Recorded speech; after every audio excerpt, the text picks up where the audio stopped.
अंतर्राष्ट्रीय योग दिवस पर मुझे योग और साधना की भूमि कश्मीर में आने का सौभाग्य मिला है। कश्मीर और श्रीनगर का ये वातावरण, ये ऊर्जा और अनुभूति, योग से हमें जो शक्ति मिलती है, श्रीनगर में हम उसे महसूस कर रहे हैं।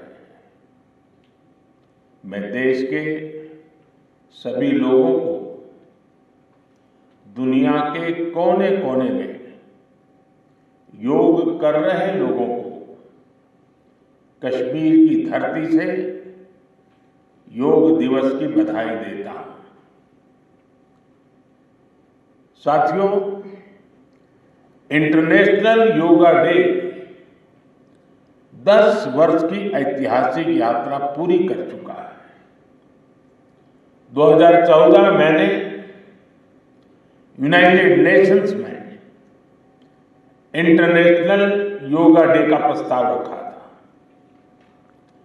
भारत के इस प्रस्ताव का 177 देशों ने 177 समर्थन किया था और ये अपने आप में एक रिकॉर्ड था।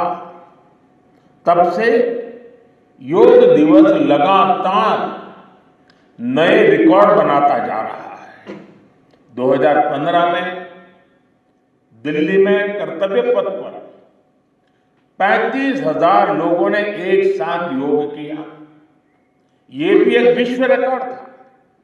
पिछले साल मुझे अमेरिका में यूएन हेडक्वार्टर्स में योग दिवस के आयोजन का नेतृत्व करने का अवसर मिला था। इसमें भी 130 से ज्यादा देशों के लोगों ने भाग लिया था।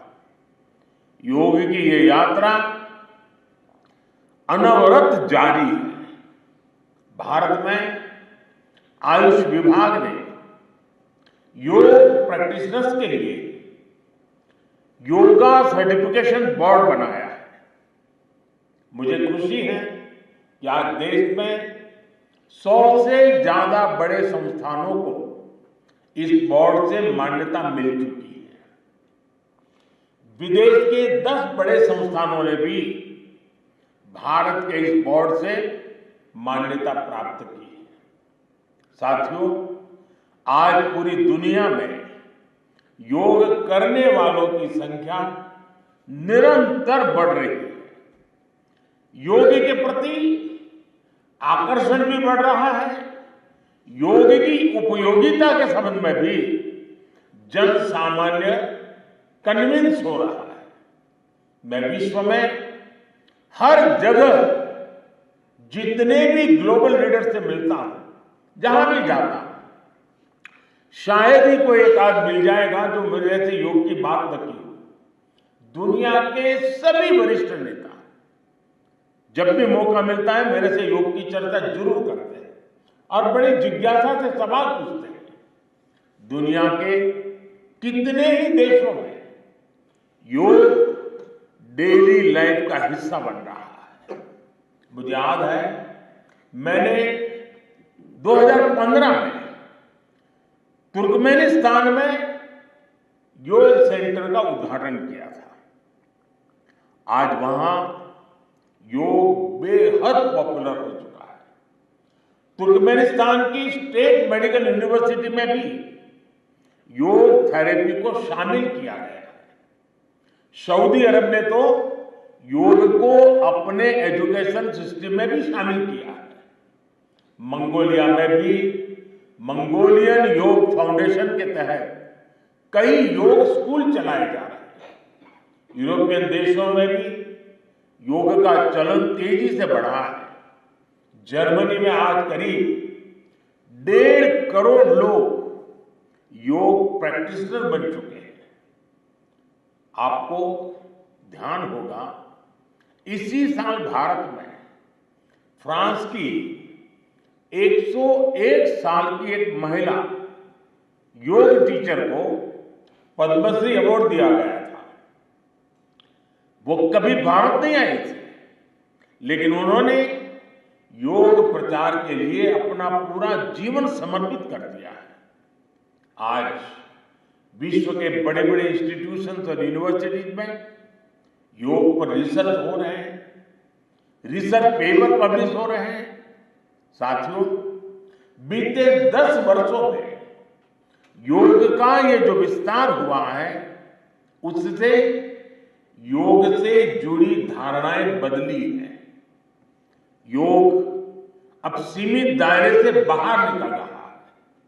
आज दुनिया एक नई योग इकोनॉमी को आगे बढ़ने में देख रही है। आप देखिए, भारत में ऋषिकेश, काशी से लेकर केरला तक योग टूरिज्म का नया ट्रेंड देखने को मिल रहा है। दुनिया भर से टूरिस्ट इसलिए भारत आ रहे हैं क्योंकि उन्हें भारत में ऑथेंटिक योग सीख रहा है। आज योग रिट्रीट बन रहे हैं, योगा रिसोर्ट बन रहे हैं, एयरपोर्ट में, होटल्स में योग के लिए डेडिकेटेड फैसिलिटीज बनाई जा रही है। मार्केट में योग के लिए डिजाइन परिधान, एपरल्स, इक्विपमेंट आ रहे हैं। लोग अब अपनी फिटनेस के लिए पर्सनल योग ट्रेनर्स भी रख रहे हैं। कंपनियां भी एम्प्लॉय वेलनेस इनिशिएटिव के तौर पर योग और माइंडफुलनेस प्रोग्राम शुरू कर रही है। इन सब ने युवाओं के लिए नए अवसर बनाए हैं, युवाओं के लिए रोजगार के मौके बनाए हैं। Friends, the theme of this year's International Day of Yoga is Yoga for Self and Society. The world is looking at yoga as a powerful agent of global good. Yoga helps us live in the present moment without baggage of the past. It connects us with ourselves and our deepest feelings. It brings about oneness of the mind, body, and soul. Yoga helps us realize that our welfare is related to the welfare of the world around us. When we are peaceful within, we can also make a positive impact on the world. साथियों, योग केवल एक विद्या नहीं है, बल्कि एक विज्ञान भी है। आज सूचना क्रांति के इस दौर में हर ओर सूचना संसाधनों की बाढ़ है। ऐसे में मानव मस्तिष्क के लिए एक विषय पर फोकस कर पाना एक बड़ी चुनौती साबित हो रहा है। इसका भी निदान हमें योग से मिलता है। हम जानते हैं, एकाग्रता मानव मन की सबसे बड़ी ताकत है। योग ध्यान के जरिए हमारा ये सामर्थ्य भी निखरता है। इसलिए आज आर्मी से लेकर स्पोर्ट्स तक में योग को शामिल किया जा रहा है। स्पेस प्रोग्रेस में भी जो एस्ट्रोनॉट्स को ट्रेनिंग दी जाती है, उन्हें भी योग और ध्यान की ट्रेनिंग दी जाती है। इससे प्रोडक्टिविटी भी बढ़ती है, सहन शक्ति भी बढ़ती है। आजकल तो कई जेलों में कैदियों को भी योग कराया जा रहा है ताकि वो सकारात्मक विचारों पर अपने मन को केंद्रित कर सके। यानी योग समाज में सकारात्मक बदलाव के नए रास्ते बना रहा है। साथियों, मुझे विश्वास है योग की ये प्रेरणा हमारे सकारात्मक प्रयासों को ऊर्जा देती रहेगी। साथियों, आज थोड़ा विलंब हुआ क्योंकि वर्षा ने कुछ बाधाएं पैदा की, लेकिन कल से मैं देख रहा हूं पूरे जम्मू कश्मीर में, श्रीनगर में योग के प्रति जो आकर्षण बना है जिस उमंग और उत्साह के साथ लोग योग के साथ जुड़ने के लिए आतुर हैं, ये अपने आप में जम्मू कश्मीर के टूरिज्म को भी एक नई ताकत देने का अवसर बन गया है। मैं आज इस कार्यक्रम के बाद ऐसे जो योग से जुड़े लोग हैं उनको मिलकर के ही जाऊंगा। बारिश के कारण हमें इस खंड में आज इस कार्यक्रम को करना पड़ रहा है, लेकिन मैं मानता हूं कि जम्मू कश्मीर में 50-60 हजार लोगों का योगा कार्यक्रम में जुड़ना ये बहुत बड़ी बात है, और इसलिए मैं जम्मू कश्मीर के लोगों को बहुत बहुत बधाई देता हूं। इसी के साथ आप सभी को एक बार फिर योग दिवस की बहुत बहुत बधाई। पूरे विश्व के योग प्रेमियों को मेरी बहुत बहुत शुभकामनाएं। बहुत बहुत धन्यवाद।